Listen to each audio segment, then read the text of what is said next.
சென்னை மயிலாப்பூரில் உள்ள திருவள்ளுவர் கோயிலை பலரும் நன்கு அறிவர்.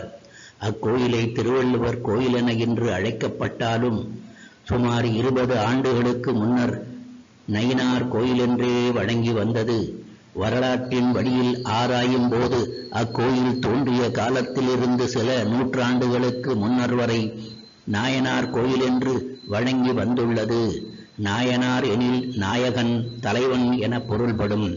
நாயனார் என்ற இச்சொல் முதலில் ஜைன சமயத்தவர் போற்றும் தீர்த்தங்கரர்களுக்கும் ஜைன முனிவர்களுக்கும் பட்ட பெயராக தோற்றுவிக்கப்பட்டது.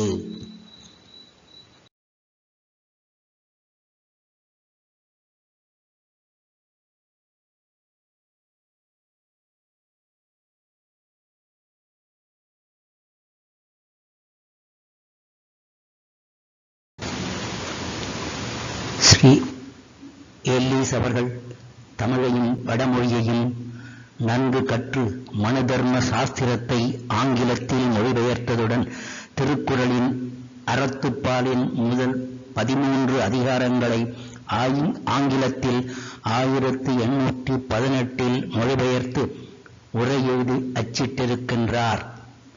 அவருடைய மொழிபெயர்ப்பே ஆங்கிலத்தில் திருக்குறளின் முதல் மொழிபெயர்ப்பாகும்.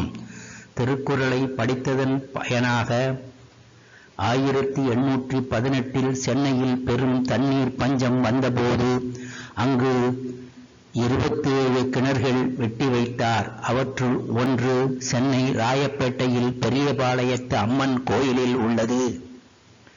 அக்கிணற்றில் எல்லீஸின் திருப்பணி பற்றிய செய்தி தமிழ் பாடல் வடிவ கல்வெட்டாக உள்ளது. சென்னையில் ஆட்சியாளராக இருந்தபோது மீன்ட்டு சாலையின் தலைவராகவும் இருந்ததால் திருவள்ளுவருக்கு முதலாக உருவம் கொடுத்து அவருக்கு தங்க காசுகளை வெளியிட ஏற்பாடு செய்தார்.